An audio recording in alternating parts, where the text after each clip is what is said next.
بنگلہ دیش کے معاملے پر ICC کا دوہرا معیار مسترد کرتے ہیں، سیاست زدہ کرکٹ کسی کے مفاد میں نہیں۔ چیئرمین PCB محسن نقوی کی قومی پلیئر سے ملاقات میں گفتگو، پلیئرز نے چیئرمین PCB کے اصولی موقف کو سراہا۔ محسن نقوی کل وزیر اعظم شہباز شریف سے ملیں گے، ٹیم کی ورلڈ کپ میں شمولیت سے متعلق حتمی فیصلہ متوقع۔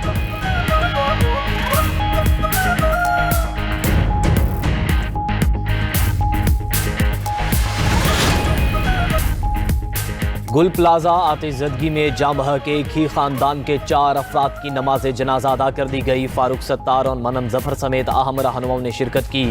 سانحہ گل پلازہ میں دہلی کالونی کے ایک ہی خاندان کے 6 افراد جاں بحق ہو گئے تھے۔ متاثرہ خاندان کے 2 افراد کی شناخت ہونا باقی ہے۔ فاروق ستار کا کہنا تھا کہ پوری قوم اس سانحے پر غمزدہ، ہر آنکھ اشک بار ہے، لاپتہ افراد کے اہل خانہ کو مطمئن کیا جائے۔ وزیر اعلیٰ سندھ متاثرین اور تاجروں کو اعتماد ملے، سانحے پر آزاد اور غیر جانبدارانہ جوڈیشل کمیشن بنایا جائے، سپریم کورٹ کے جج کی سربراہی میں شفاف انکوائری ہونی چاہیے۔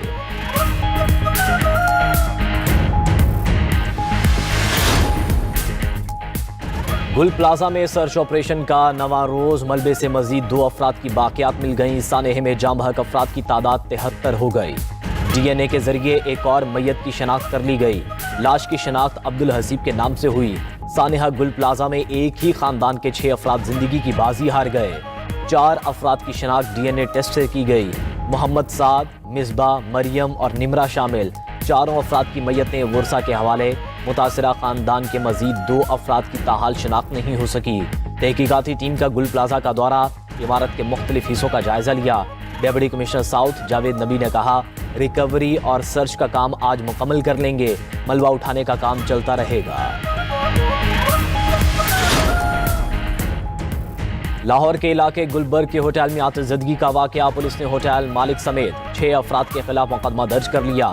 مقدمہ سول ڈیفنس کے چیف انسٹرکٹر راشد رفیق کی مدعیت میں درج کیا گیا۔ FIR کے مطابق ہوٹل انتظامیہ نے بیسمنٹ میں غیر قانونی بوائلر نصب کر کے گیس سپلائی کی تھی۔ بوائلر پھٹنے اور گیس لیک ہونے سے ہوٹل میں آگ لگی۔ بوائلر آپریٹر ناتجربہ کار تھا۔ ہوٹل انتظامیہ کو فائر سیفٹی کے لیے نوٹس بھی جاری کیا گیا، مگر انتظامیہ نے نظر انداز کر دیا۔ ہوٹل انتظامیہ کی غفلت سے 3 لوگ جاں بحق جبکہ 4 زخمی ہوئے۔ آتش زدگی سے بیسمنٹ میں کھڑی موٹر سائیکلوں اور گاڑیوں کو نقصان پہنچا۔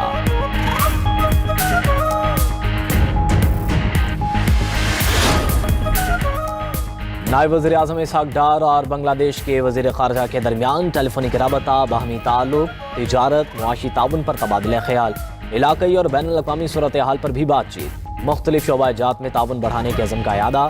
وزیر خارجہ اسحاق ڈار کا قطر کے وزیر مملکت ڈاکٹر الخلیفہ سے بھی رابطہ۔ پاکستان اور قطر کے درمیان 2 طرفہ تعاون پر تبادلہ خیال، 2 طرفہ تعلقات مزید مضبوط بنانے پر اتفاق۔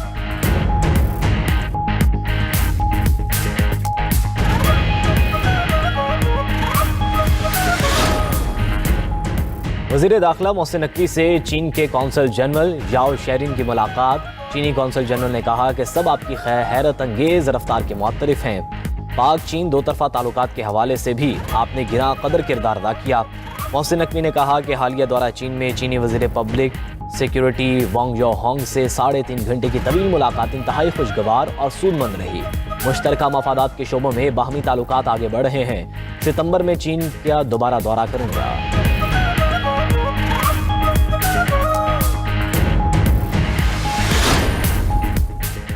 ملک میں شدید سردی کی لہر برقرار، بارشوں اور برف باری سے معمولات زندگی متاثر۔ خیبر پختونخوا اور بلوچستان میں مزید برف باری اور بارشوں کی پیش گوئی۔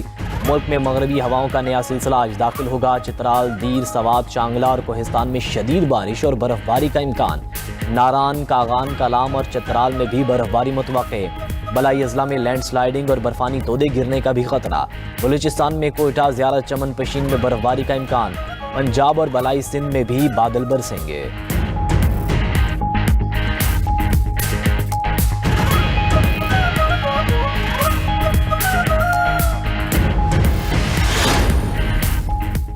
اکاون شہروں میں سوہنا پنجاب پروجیکٹ پر کام شروع۔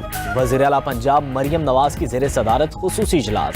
پنجاب ڈیولپمنٹ پلان کے منصوبوں کی شفافیت اور بروقت تکمیل کا جائزہ۔ مریم نواز کا پنجاب ڈیولپمنٹ پلان جون 2026 تک مکمل کرنے کا حکم۔ ہر شہر میں سیوریج سمیت دیگر بنیادی پروجیکٹس کی جلد تکمیل کی ہدایت۔ گجرانوالہ کے لیے 42 ارب 62 کروڑ کا تاریخی ڈیولپمنٹ پلان شامل۔ پنجاب کے 51 شہروں میں 181 ڈرینیج لائنیں تعمیر کی جائیں گی۔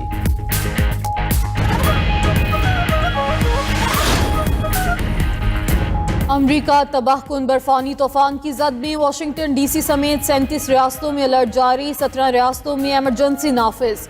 امریکہ بھر میں 15,000 پروازیں منسوخ، کئی ایئرپورٹس بند۔ برفانی طوفان کے باعث 1 لاکھ افراد بجلی سے محروم۔ صدر ڈونلڈ ٹرمپ کا متعدد ریاستوں میں ہنگامی حالت کا اعلان۔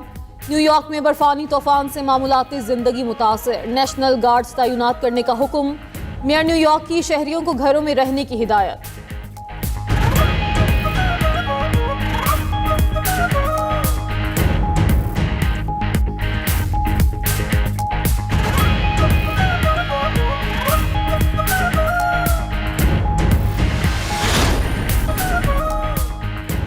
فیصل آباد میں جڑاوالا روڈ پر جلوی مارکیٹ میں شیر کا وائلڈ لائف ٹیم پر حملہ، پنجرے میں شیر نے وائلڈ رینجر کے اہلکار کو دبوچ لیا، زخمی اہلکار کو تشویشناک حالت میں سول اسپتال منتقل کر دیا گیا۔ ادھر لاہور میں شیر کے حملے میں زخمی 8 سالہ واجد علی گنگا رام اسپتال میں زیر علاج۔ صوبائی وزیر صحت خواجہ سلمان رفیق نے زخمی بچے کی عیادت کی۔ خواجہ سلمان رفیق نے کہا کہ بچے کو مصنوعی بازو لگایا جائے گا۔ محکمہ وائلڈ لائف کا مختلف شہروں میں ایکشن، 59 سے زائد شیر، ٹائیگر اور بندر برآمد کر لیے۔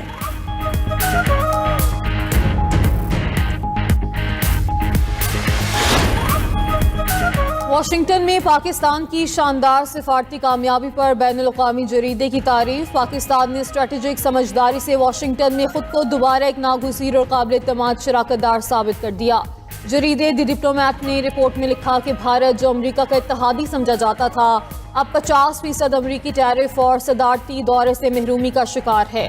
مئی 2025 کے پاک بھارت تنازع پر امریکی ثالثی کے دعوے کو بھارت کی جانب سے مسترد کیے جانے کے بعد تعلقات گہری منجمد کیفیت میں داخل ہو گئے ہیں۔ اسی بحران کو پاکستان نے سفارتی موقع میں بدلا اور صدر ٹرمپ کی ثالثی کردار کو بھرپور انداز میں سراہا۔ 4 روزہ پاک بھارت جنگ کے بعد صدر ٹرمپ نے پاکستانی آرمی چیف کو وائٹ ہاؤس میں مدعو کیا۔ ستمبر 2025 میں وزیر اعظم شہباز شریف اور آرمی چیف عاصم منیر نے وائٹ ہاؤس کا دورہ کیا۔ ٹرمپ اور عاصم منیر کے درمیان گفتگو سیکیورٹی سے آگے بڑھ کے تجارت اور سرمایہ کاری تک پھیل گئی۔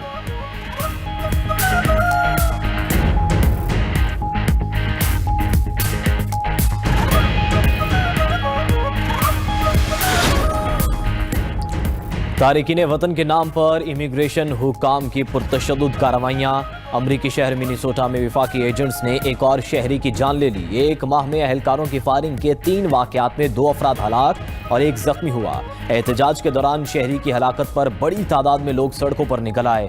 ٹرمپ انتظامیہ کے خلاف شدید نعرے بازی، وفاقی ایجنٹس کو ریاست سے نکالنے کا مطالبہ۔